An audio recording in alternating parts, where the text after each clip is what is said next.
The same mentality to take it to the last day. Yeah, it always is. You know, the guys are incredible. The guys who maybe haven't played as much, but you should see them train every single day. It's incredible the level they put in, and you can see it when they need to step up. They have, and it's a special group of players and a special football club. You know, we can fight to the end, keep going. You know, all we can do is take it as far as we can.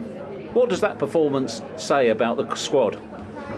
Says a lot. I think, like I said before, it shows how ready everyone is. It shows how ready they are mentally, even when they're probably not playing as many minutes as they would like. The intensity and desire in training every day to be able to come and play the way we play is special, and you know, that starts right from the top with the manager and the attitudes of the players. And the fact that you had to dig deep after going behind. Yeah, 100%. You know, I think Ali would probably say it flicked off me, I think, and you know, it was a bit unlucky, but you know, backs against the wall then, and you know, it's easy to make excuses. Obviously, the emotion of the weekend, how much we put into the weekend, and then having to come here so soon after, going one down. But you know, there's no excuses with these guys. They just keep pushing it and keep going, and it was great to get in front, and then, you know, try to sit out and keep the ball as much as we can and conserve that energy. How did you enjoy the switch from midfield to right back? It's not my favourite switch in the world, to be honest, but you know, what's needed. Joey, you know, got a naughty one on his ankle and couldn't continue, so you know, it was unfortunate. I was enjoying it in the middle, and Joey's been fantastic when he's played this season as well, so hopefully he's okay. But yeah, what the team needs, and you know, I think like it was a great team performance again, everyone who was involved. What's your thoughts on the final day? Try and win our game. That's all we can do. Try and win our game, and that's what all we've been trying to do since, you know, we sort of had a reset in January when we were so far behind, and we went for it again and had a mental reset, if you like. And this season, I think we've done ourselves proud, but you know, you're coming up against a top team like Man City, so all we can do is try and win our games, and we've tried to keep the pressure on them right to the end. Quite simply, while there's a chance, there's hope. That's all we can do. All we could do is take it to the last game. We've done that, and like I say, it wasn't going to be easy after the weekend coming here and their last home game of the season. Obviously, they're going to want to finish on a win, so it was pleasing to come here, get this result, take it to the last game, and you know, hopefully we can have 2 more big performances this season. Great stuff. Well played yourself. Thank you. Cheers. He was the captain at the start. He was in midfield with Harvey Elliott when James Milner made his Premier League debut. Harvey Elliott wasn't even born, and then he had to go, as he said, to right back. You touched on him beforehand. We spoke about Jordan Henderson's influence, but how big on the pitch tonight and in general is his experience and influence? Yeah, I spoke about him before, but he was in the sort of warm-up before the lads even went out to play tonight, and he was geeing the guys up, and I think his interview sort of hit the nail on the head when he said about the resilience, you know, going a goal down after the weekend, 120 minutes in the FA Cup final. The emotions of that, you've got to enjoy that occasion as well. So the emotions, everyone's up and up. But the next day's a recovery day, a couple of days before a massive game against Southampton. And the big question for us tonight was 9 changes. It was a big ask for, as James says, a lot of players who haven't played this season. But that shows the credit that the staff behind the scenes, I think, are working with these players, because sometimes they're the hardest players they work with. Not the 11 that starts every week, but the players that aren't starting, to get a shift out of them week in, and a big game like tonight to get the 3 points, it's job done. Yeah. I think what's really interesting, and why you have to praise Liverpool so much as well, is, and James Milner touched on it there, there's lots of excuses you could have created for tonight, and we're all human. We all like the easy way if we can have it, and when you go 1-0 down and you've got all those excuses, the 120 minutes only a few days ago, they're going away, it's probably the furthest game that you can play away from home, all the changes.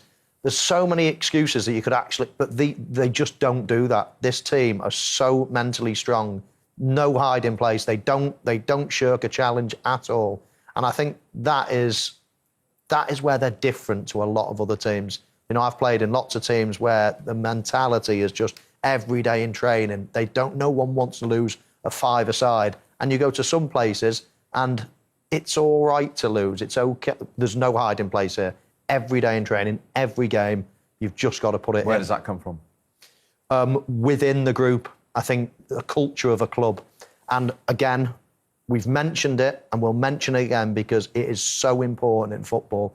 Leadership, not just from the top, but within a dressing room, is absolutely everything. Just look at the great teams over the years. OK, there's a team that could win a league here and could win, but look at the great teams that have won multiple and dominated for periods. Look at the leaders, and I'm thinking Manchester United with the likes of Ince and Keane and, you know, Bruce and Pallet, all those, Mark Hughes. I mean, Chelsea, you know, that team of Essien and Drogba and Terry and Lampard, real leaders. This team, Liverpool now, loads and loads of leaders, and there's leaders all over. Arsenal, wow, you know, you're looking at Adams and Vieira and all those great players. It's a common theme. You need leadership in the dressing room. Interesting. And in terms of leaders tonight, the likes of Salah and Mane lead. Van Dijk obviously does for beat. None of them were there, and they had to come from behind. And Joel Matip has scored for successive games. In fact, he's got his best equal scoring season now. Little bit of fortune about this one? I don't think he knew much about it, Steve. I really don't. I mean, it's a poor header at the near post for starters. And don't get me wrong, he's brave, he's putting his head in there. But I think this just takes a little glancing flick off Walker-Peters just before it hits him. And look, I mean, even as he's surprised when the ball goes in. Just think it takes a little nick there, Shay, and bounces into his head. And you can tell by the spin on the ball as well. Yeah, the near post guy's got to do better. He's got to head it up and away. But you just see it here, the last second, we sort of magnified it. He's unlucky, Walker-Peters, if I'm being honest. There's a bit of luck attached to it, but it's looped into the top corner as well, Steve. He won't be complaining about that. It's a massive goal for Liverpool in their season. And again, we talk about going to the last game of the season. That's the reason why, because of that header. But as you say, his best goal scorer in the season. He's improving as a player, getting better and getting important goals as well. OK, let's go back to the man who watched it all from a very good point. John Barnes at St Mary's. What did you make of all that from your former club tonight, John? Well, I expected that performance. Of course, you can never legislate for a victory. But I felt, regardless of the changes, and Michael made the point about leadership, and of course it comes from the top with Jurgen, and he instills that determination, that drive in all of the players. So as much as they made changes, from the start to the end, they were the better team. They went one down, but they didn't capitulate. They still went forward, created chances. They have a clearly defined way of playing, and they were thoroughly deserved their victory. So it was a performance I expected, and you're looking at the last goal there, and they've been fortunate with that, but they really deserved that victory. And we've talked about the character and the mentality. Even with all the changes tonight, when they do go a goal down, do you watch the game inside the stadium and you're not concerned? You expect the Liverpool reaction, whoever's playing? Well, we expect the reaction, and once again, you can't legislate for whether they're going to score or not, but we know they won't panic. They'll still create chances. They'll play with determination, intensity. They went a goal behind against Tottenham. They came back, and every time they've done it, even when they don't necessarily play well, they have a way of getting the job done. And today, and Michael said there are no excuses, and there aren't any excuses. Others may make excuses that, OK, he's made 9 changes, so that's an excuse. But he doesn't make excuses. The players don't make excuses. So, as I said, I can't speak highly enough of them because it's a difficult place to come and play. And you could forgive them with the games coming up for not winning tonight. But, as I said, Jurgen Klopp doesn't make excuses and those players don't. I just want to touch on the leadership point that Michael was making there. He's saying all great teams have them in abundance. You had the armband. You had big characters in your dressing room as well. How crucial is that in a situation like we've seen for Liverpool tonight? Of course it's absolutely crucial, but it comes from the top, from the manager. Those teams Michael mentioned, Alex Ferguson was the manager. Yes, you got the players there. Then you got Arsene Wenger. You know, you got Jurgen here, Chelsea. You had Jose Mourinho. So as much as you have the leaders in the dressing room, because if you look at as today, for example, until Jordan Henderson came on, you know, there's no Van Dijk, there's no Salah, there's no Mane, there's no Jordan Henderson. So we say, where do the leaders come from? It starts at the top with the manager, and then he instills this in all of the players. So regardless of whether Jordan Henderson plays or not, there are leaders out there because the manager instills that determination in them. And what's that feeling like when you look around a dressing room, and you've had it, as I say, with top players, and you see those kind of characters and you think, yeah, I'm going to be OK, because these guys are with me today? Well, once again, you can look at the best 11, and you can say, of course, the leaders throughout that. But once again, here you made 9 changes. So when you're looking around the dressing room, and you're looking at Curtis Jones and Harvey Elliott and Tsimikas, and you're thinking, well, who is going to lead us? But they have that within the group. So even if they don't have the individuals on the team, they have that mentality within the group that we're all leaders. We all perform out there. So we're all in it together. You know, Jordan then came on, and yes, of course, he is a leader. But even without him, until he came on, they were still the better team. John, and obviously a lot of players played tonight, probably won't see another game this season now. A lot of the big hitters will come back and play the last 2 games, but it really has been a great squad performance as well. Regardless of Liverpool win the league, this squad probably the best squad that Liverpool have had for some time. Oh, absolutely, because of course, I mentioned in 1984, I think, when they played about 14 players and they won the league. If players lost form or got injured, they didn't have anyone else to come in. But you look at can make 9 changes, and yes, obviously if the top 11 play, they may play slightly better, but they didn't underperform at all. They've still got players who can come on and are worth their place in the team. So this squad obviously is the best, but this is the way modern football is. You know, you have squads of 20. Man City are the same. Obviously in the old days they didn't have those squads, but it's a joy to watch. And also, I don't think any other team, including Man City, can make that many changes and still perform, whereas we can. And how important was it just to do their job and ask City the question on Sunday and take it to the final day? Well, of course, as James Milner says, all you can do is take care of what you're in control of. And they're in control of, you know, there's no point talking about Sunday if they didn't win tonight. There's no point talking about Sunday if they don't beat Wolves. So as much as we're going to talk about Man City slipping up, what they're concentrating on is they're getting the job done. And if City slip up, they slip up. If they don't slip up, there's nothing Liverpool can do about that. No, but we know you're a romantic. Come on, Steven Gerrard at the Etihad. It could be written in the stars. Unfortunately, they've got to play against Man City, and unfortunately, Steven's not playing. So, of course, it could be written in the stars, but I don't think that, you know, we're going to just rely on that to then say that it's definitely going to happen. Of course, we all hope it's going to happen, but of course, Man City still are firm favourites. Has he lost a bit of romance from when you used Gone, to the romance is gone, John. The romance is gone. Oh, he's still a romantic. Yeah. You've got to Definitely. be practical. I see him most days on the school run. He's don't worry, he's not lost it. I've always been practical. And of course, yes, we talk about Steven Gerrard, but then if we don't beat Wolves, what's the point in Steven Gerrard doing us a favour? So we've got to concentrate on just doing our job. Brilliant, John. Thanks very much indeed. Jurgen, putting in perspective, you made 9 changes, that performance and that result tonight. Unbelievable. 1-0 down makes it even more special. Yeah, outstanding. What can I say about this group? Maybe not did already say, but it's to be one of it's a bit overwhelming. It's really touching what the boys did, because we have play on the pitch. I told him now in after the game in a little analyze what I did to a few of them and had to do because of the situation. Is pretty much a crime that Takumi Minamino doesn't play more often, that Oxley, who is in outstanding shape, is not part of the squad very often. Harvey didn't play for a long time, Curtis didn't play for a long time, and all these boys deliver and deliver and deliver, and it's unbelievable. Making 9 changes and then this kind of performance is absolutely exceptional, I have to say. So I'm 100% sure that's of course we'll never know that for sure, but we would have had here much more problems today if we would have played the guys who played 120 minutes on Saturday. So really happy. Yeah, we keep going.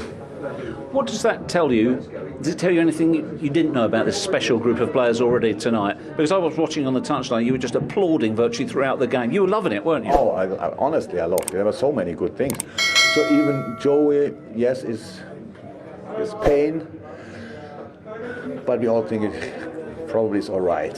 So that would obviously a massive shadow, but he's fine. He probably knows already himself already now. We were lucky today. Yeah, absolutely. You look, I ask for a lot. And to be honest, sometimes I'm not sure if that's still okay. And what the boys did, I saw them enjoying the game. I saw that. I saw them really playing football against a side who was obviously ready to go for us, to press us, and they couldn't because we played in all the spaces. They had the good spell, if you say, want in the second half, and we made the changes, and we had to change back, and then we didn't play enough football anymore. But that's it, pretty much. We conceded a goal out of nothing. I didn't see it back, but for me it looked definitely like a foul. But Martin Atkinson had the same situation for us already at Manchester United a while ago when Rashford scored a goal, made exactly the same, and afterwards, oh yes, we could have whistled that. But who cares? So we made it only more special. And no, I'm really proud again of the boys. It's so big. This second part of the season, obviously since January, we drew 3 times. Tottenham and Chelsea, that was when we had our corona outbreak. We played different teams, especially against Tottenham and against Chelsea. I was not even there, and all these kind of things. What the boys did is absolutely exceptional. I mean, there's a whole host of things that has brought this fantastic run, but you've been called the mentality monsters. Do you think that word, if you had to choose one, is the one it's the mentality about this group. Oh, definitely. It's an example. I never had a group like this. It's an example for how okay. Look, if I make a lineup, if you're not involved, sit on the bench or whatever. And my players, I was angry when I was a player. I didn't like it. I was footballer to play football. But of course, because we win most of the times, there are not a lot of things you can really argue about. And but there are two opportunities how you can deal with it. You give up, or you just play your role in the group. And this group pushes each other constantly. Somebody's down, yeah, come on, we lift him. Come on, stay away, stay in. And the next time, we could give a lot of games, obviously, but not enough for the quality they have, I have to say. That's the problem. But in the end, it's absolutely outstanding. And again, tonight is really special. So because we came here, we had to do what we did, and it worked out because of the boys. If it wouldn't have worked out, 100% my responsibility. Now it worked out. The boys should be really proud of that. No matter what happens on Sunday, huge pride on your part about this group of players for taking this title race all the way to the last day. Absolutely, we all know so many things when it's that close. So many things happen during the season. We never gave up. That's how it is. We all know different ref decisions. We could now think about it. That doesn't make sense at all, but they were there. Then, how I said, that the games with Tottenham and Chelsea, I don't think we have to win there. It's away games at Tottenham, away game at Chelsea. But if you think back at the Tottenham game, if you watch it back for once, this game was really, really strange. So, but that's it. And here we are. How we said, we will not give up, and we will give it a try. It will be difficult enough against Wolves, obviously, but we still will give it a try, and it's our home game, it's our last Premier League game of the season. Atmosphere will be outstanding, and we will try to use it. Football has a habit of throwing things up. It could be the most extraordinary end to the season, and wonderful season in your favour. It could happen. No, of course it could happen, but the only chance that we had tonight was to win, and then we know that. So we have to do our job, and then football is a tricky game sometimes. But how is that? Aston Villa plays tomorrow night, and then they play on Sunday again. So it's a tough week for them as well. I think they play Burnley, right?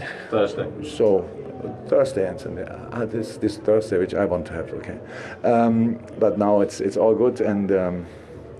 Yeah, we will see, of course, but you have to focus on yourself, and then we will see what happens. Well done tonight. Thank you very much.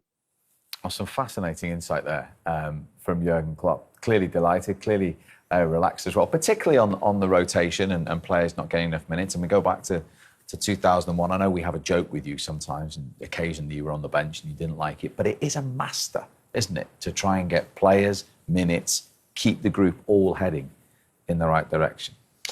Yeah, and it's funny because when I'm listening to him there, I'm thinking everybody complains about how many games that they play. Yet there, Jurgen Klopp saying, I can't give these players enough games. So you almost need to play lots and lots of games to keep lots and lots of players happy. But then again, every time a game comes around, you want to win it so much that you think the best chance we've got is playing the likes of Mo Salah and Van Dijk and all these players. So it's very hard to rotate. But today, he's really shown what trust. And look at the size of the game today. And he's gone and played, and gone and made 9 changes from a really important game a few days ago. That just shows that it's not just words. You know, he always talks about the squad and how good they are, but he's actually gone and trusted them today in one of the biggest games of them all, and they've come up trumps. So it's a real feather in the cap for Liverpool as a squad, and I think he made a good point regarding the players that don't often play. To keep your standards high, to keep your head up, the amount of little punches that you get in the nose just every time, sickening on the bench. You're not starting. You're not even in the squad this time. You're not starting. How many times? 50-odd times this year? Oh, and how you can keep getting back off the canvas and then come and put in performances like that is quite amazing. And it just shows you the group and the mentality of the group. And the person, could you have done that? Good question, Steve. I think if you're within... Take me 3 hours, Shane. Stay with me. I think if you're within a group that are all pulling in the right direction, it sweeps you along as well, and you can't be the one person that has got a bad attitude, can you? So I think it's very, very difficult. If I was constantly, every big game, getting up for it, preparing right, going to bed the right time, eating the right food, doing all these things, you're not playing. Like, okay, I can get over it once or twice, but if it keeps happening, it's a struggle. It really is. And full then credit from to them. nowhere, the manager says, well, Southampton away, Yeah. you've got to go and start. And now I need you.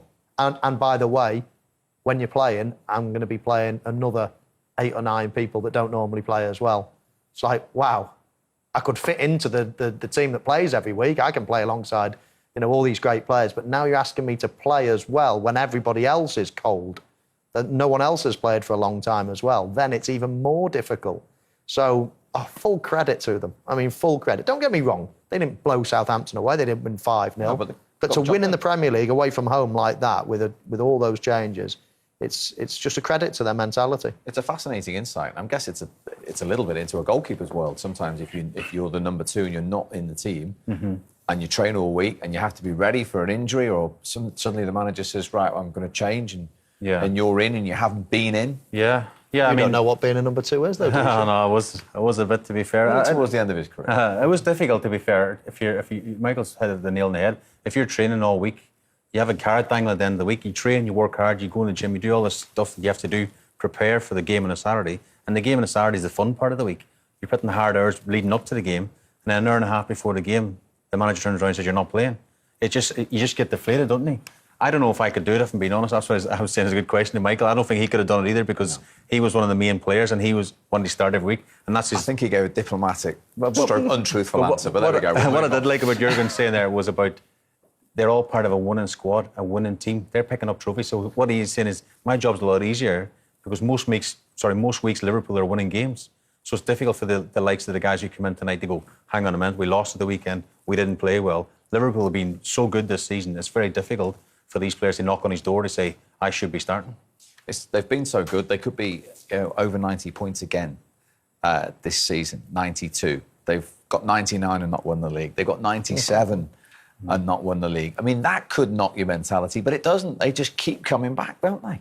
Yeah, and they had a big blip, didn't they, last season? And people questioned, wow, is that it? Is this cycle finished? I mean, they lost so many games on the spin at home. You're thinking, what's happened to Liverpool? To bounce back like they have, and not just in the league, but in all the cup competitions as well. I mean, it could be the most memorable season of all time. They might only win the 2 cup competitions, and people might see that as a disappointment. But when you have watched virtually every game, or every game in our case of Liverpool this season, you realise what an astounding team it is, what an astounding bunch of players, and the staff, the medical team, to keep everyone so fit for so long. The whole thing, it's not easy when you've got so many people in when you're managing that group of egos, that group of players that are all wanting the same thing, but only 11 of them can do it. It's not easy at all. And how don't get me wrong, there'll be troubles behind it. There will have been loads of little bumps in the road behind the scenes. But you never hear or see You about never them. hear them. And it's covered up, or it's sorted out at source straight away. You never get any of these dramas at Liverpool. And John Barnes said it earlier, it comes from the top, it really does. So, but that's the astounding thing, the harmony of the whole group. They're all pulling in the right direction. It's pretty staggering. It is. OK, they've got several members in the top scoring list, of course, but tonight's match winner, an unlikely source, and here he is, Joel Matip. Joel, you really needed to win that game, and it took a lot of character to come from 1-0 down to win it. Of course, I think we started quite well, but then get a knock. But it showed the mentality and the quality of the team that you always come back, stay calm, and try to work for chances. And at the end, we deserved the win. How much did you know about your header that was Liverpool's second goal? Oh, I know that I touched it last, but was not really my target there. I just tried to get to the ball, and with a happy ending for us. It was quite tense at the end of the game. Southampton had a real go. But you dug in and saw it out.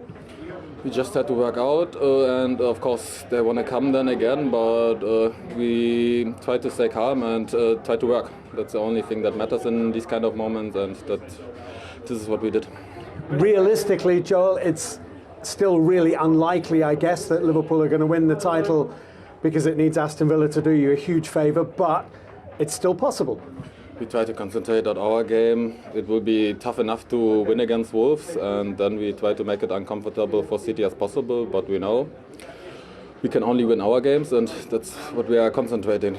Just finally, how difficult was this game? Because you had the extra time, the FA Cup final, massive game, lots of emotion. At the end of the cup final, it looked like everybody was pretty exhausted. To play so quickly must have been quite hard, and obviously a lot of changes as well. Yeah, we brought a lot of people in, fresh legs. That's what we needed, and they did it brilliantly without any rhythm. They came in and directly showed up and made amazing games. So this is what we needed. Congratulations on your goal. Thanks, Charles. He is the match winner. Southampton, of course, took the lead, 1-0 up in the first half. Here is their manager, Ralph Hasenhüttl. Ralph, what's your assessment of the last home game of the season? Yeah, I think we had a very interesting game today against a good side. Even if they make the changes, you can see the quality they have when you let them play. We tried it in a different way today, but the play in the first was quite good working. We had some good moments and scored a beautiful goal from Redis. Then gave them a lot of possession, tried to defend in and around our box quite proper. But in 1-2 moments, not good enough today, and this was the problem. I think the second goal is definitely not a really goal chance. We can clear this ball after the corner. It's a little bit frustrating when you see in what way then you concede a goal. Second half, they didn't have a lot of chances, 2 more, I think. So the defending stuff was quite okay. With the ball, we took a lot of risk in some moments, yeah, because against such a pressing team to play football is not easy. And when you don't try it, or when you try it, then it's a risk to concede a goal. But I think, especially then in the last 10-15 minutes, we tried more and had a few good moments where we can score a goal. But yeah, it didn't work. So ultimately, it was an 8th defeat in 11 games for Southampton. They'd already hit that magical 40 points mark. Of course, they can only get 43 points, so they won't be able to catch any of the teams above them. Overall, bearing in mind they had to sell Danny Ings on the eve of the start of the season, how would you assess their season, Shay? I think they started relatively well, Steve, and there was links of Ralph moving up to Manchester United. There was talk about that because he's linked with Ragnick and stuff like that. But I've listened to a phone-in recently, and there was a lot of Southampton fans, a lot of angry Southampton fans on the phone saying they weren't happy with him, which has really surprised me. I had to take a double take of what I was listening to, because they were saying, you just mentioned the stats in the last number of games, they've been very poor. And those new ownership came into the football club now. Will they back him now, or will they say, well, this is our club, we want to bring in our own manager? Has he earned the right to be back there? I think so. I think at the club and the budget that they have and stuff, I think, relatively mid-table for most of the season. Let's be honest, they've slipped down the last number of weeks, but I think he should definitely be given more time to keep pushing this club forward. 100%. What do you expect? You sell your best players every year. I mean, look at the players that Southampton have produced over the last 10 years. It's staggering. Some of the best players in the world.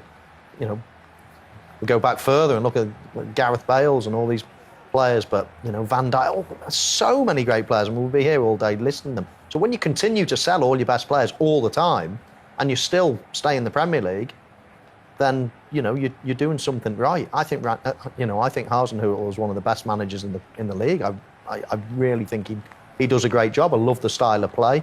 And when you keep having your hands tied, you don't invest much in the team, you keep selling any good players you've got, then it's not easy. So, I mean, if Southampton sell him, you'd be careful what you wish for, because he could potentially get a bigger and better job. Yeah, they got 43 points with Danny Ings last year. They can only equal that now this season, but is that realistic? Is that I think as Michael says, safely for a club of Southampton, unless the new owners come in and give them 100 million to spend on and bring new players in and not sell the best players and give them a chance to climb the table. We look what's happened at Newcastle. They got backed heavily in January, 100 million or 90 million, whatever it was, got the right players in and they've climbed up the table. I don't see Southampton doing that. I'm not sure how much wealth the new owners have, but I do believe with this guy at the top, I think they have got the right manager with the budget they have. Right, so that's Southampton. Now, Sunday, that was one of the few fixtures not to have anything on it, Southampton. We will all be here. We will all be talking about City, Villa and Liverpool Wolves. Is there any way that those ribbons change on Sunday? Yes, definitely. Definitely a possibility. I mean, City at home last game, they need to win. Of course, you've got to fancy Man City to win, but is there any chance? Definitely Villa are no mugs. They've got some good players. You've got the Steven Gerrard factor. Coutinho as well. Definitely. Villa are a decent team. You know, Villa are a good team. And we saw this scenario quite a few years ago when Manchester City had to play QPR at home. QPR are nowhere near as good as Aston Villa, and they only just won in the last kick of the game in injury time. You're going to be at the Etihad for us. I'm excited. That was 10 years actually last week when Aguero scored that goal. You're going to be there on Sunday? I'm nervous a little bit. I feel people always say Man City always do it the hard way, and you mentioned the Aguero goal against QPR 10 years ago. That was done it the hard way. It looked like they were out dead on their feet, dead and buried, and he pops up with a bit of magic and gets the job done. Even last week, the week before Real Madrid, I thought that was job done. I thought they were in the final, not 2-E. So I'm excited for Sunday.